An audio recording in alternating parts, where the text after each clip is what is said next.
Hi everyone! Welcome to Soup Dog Recipes. Today we are making sweet and sour pork, also known as Gu Lao Rou in Cantonese. This is the most popular takeout dish that you can find in Chinese restaurants. I have made this recipe years ago. It's delicious and you guys loved it. But I also got complaints that said it's high in sugar. People are asking me for a much healthier version. Therefore, today we're making sugar-free sweet and sour pork. How exciting! Let's get started. I'm using pork tenderloin. If you see any silver skin, trim it off because it does affect the texture of the meat. Cut it into 2/3 of an inch cubes. You can also use other cuts of pork, such as pork shoulder, pork loin. If you don't eat pork, feel free to use chicken breast, shrimp, even fish.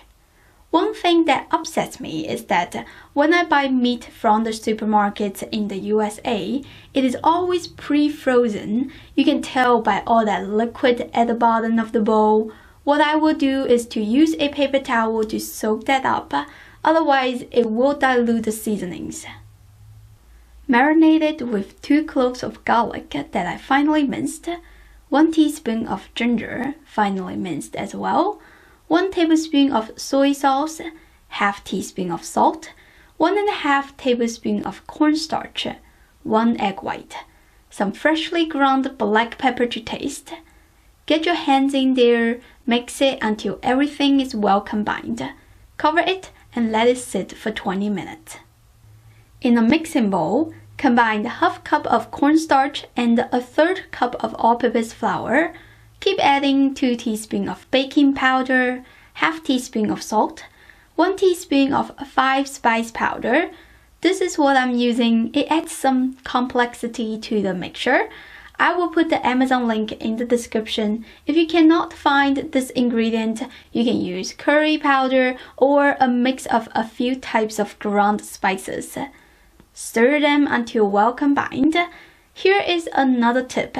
If you want to make this recipe low in starch, you can use coconut flour or almond flour instead. I am only focusing on the sugar level today, so I will just use this flour mixture.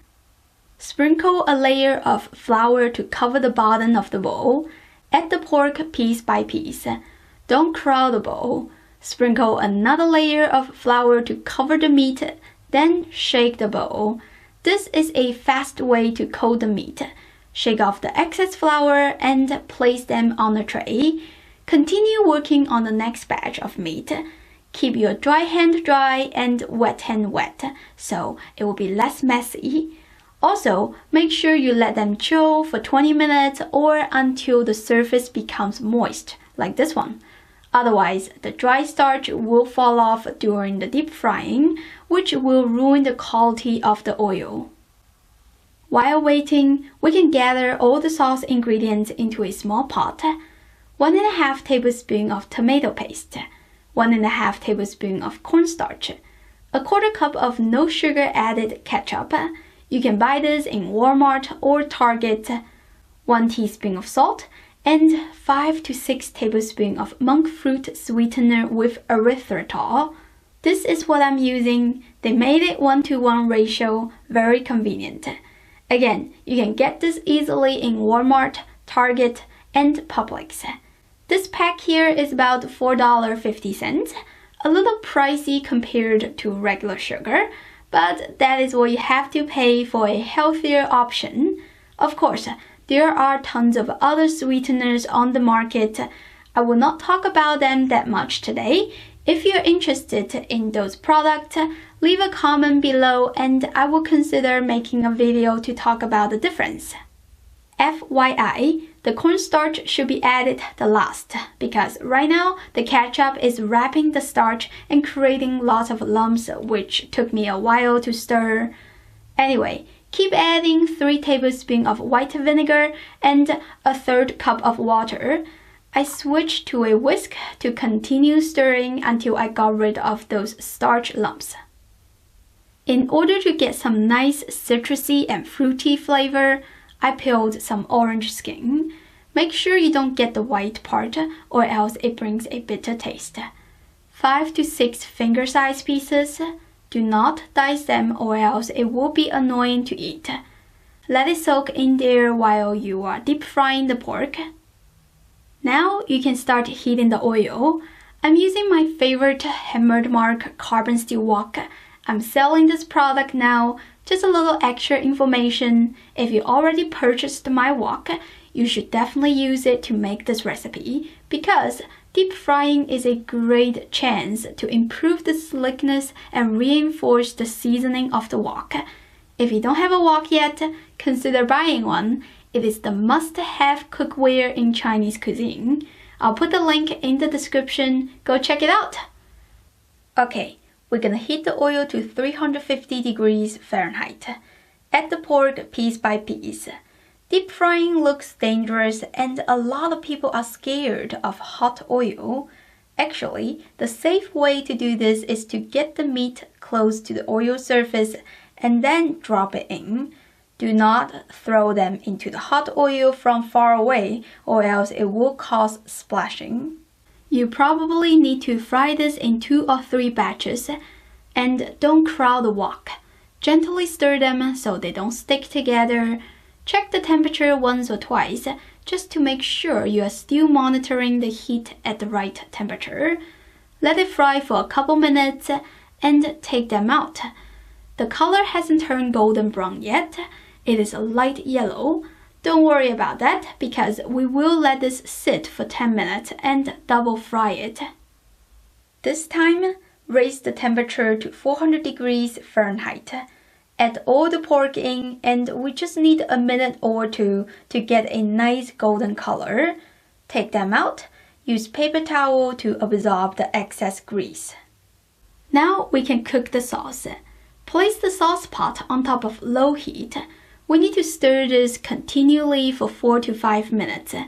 Even though the monk fruit sweetener with erythritol is 1:1 ratio to replace sugar, but it doesn't create a syrupy texture. That is why I used quite a lot of cornstarch to thicken the sauce. But cornstarch will set to solid while it cools down, so you want to make this sauce right before you add it to the dish, so it doesn't have the time to set. When it gets to this thick, creamy texture, the whisk can pick up some sauce like that. That is the time to turn off the heat. Set it aside for a few minutes and let's quickly finish the rest of the steps. Heat up the wok again, add a splash of oil, toss in a cup of colorful bell pepper and 1½ cup of pineapple. These ingredients can be eaten when they are raw, so you can just cook it however long you want. Personally, I prefer them to be fresh and crunchy, so I only stirred them for less than a couple minutes. Add the fried pork back to the wok. Follow up with the sauce that we just made. Keep mixing it until everything is coated with that glossy, sticky sauce.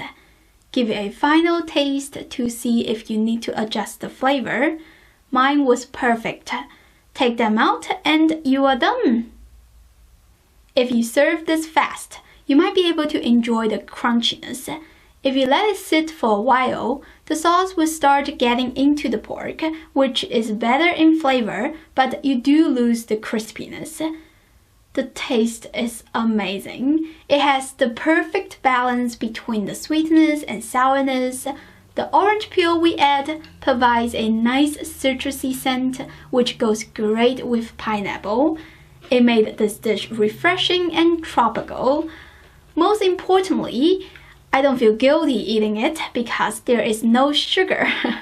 Like I mentioned before, if you want to make this recipe low in starch, you can use coconut flour as the coating, which is even more healthier. I hope you give this a try soon. If you did, leave me a comment, let me know how it goes. As always, you can click the link in the description and find the printable recipe. Don't forget to check the link for the carbon steel wok that I'm selling. It's holiday season now, so it's a great price. It will be a nice addition for your kitchen or a nice gift for someone you love. Thank you for watching, and I'll see you next time. Bye!